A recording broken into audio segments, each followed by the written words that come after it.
machine that's very similar to the one you have. Here's that round plastic piece.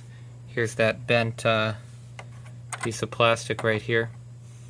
So one thing you need to do is click in the reset button. On yours it's just a stick.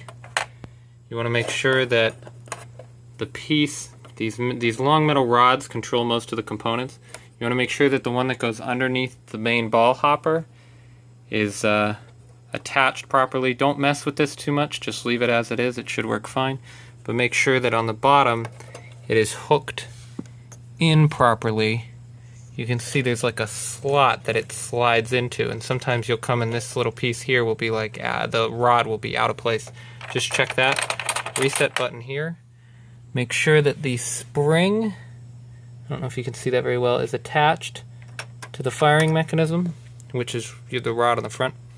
So anyway, whenever you put a ball into one of the jackpot slots, it should come through the machine and end up here, and that weight of the ball will push this lever to the bottom and make balls pay out. So if I go like this, as you can see, it paid out just about 15 balls.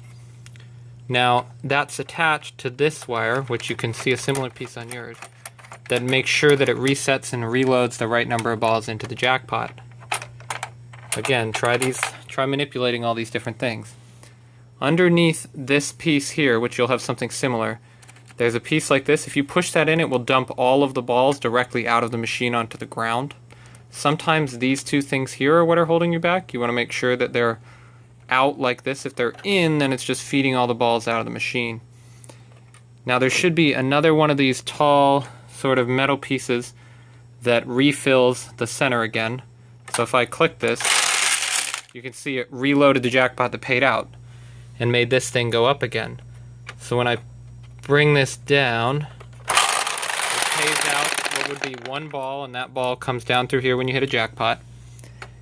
And then normally if I continued to shoot, this would hook up and load the next jackpot into place. Yours should have similar mechanisms. Just manipulate those a little bit, including that reset button from time to time, and you shouldn't have more than one ball ever jammed up in here. One should hit and immediately flush out of the system and pay out the jackpot.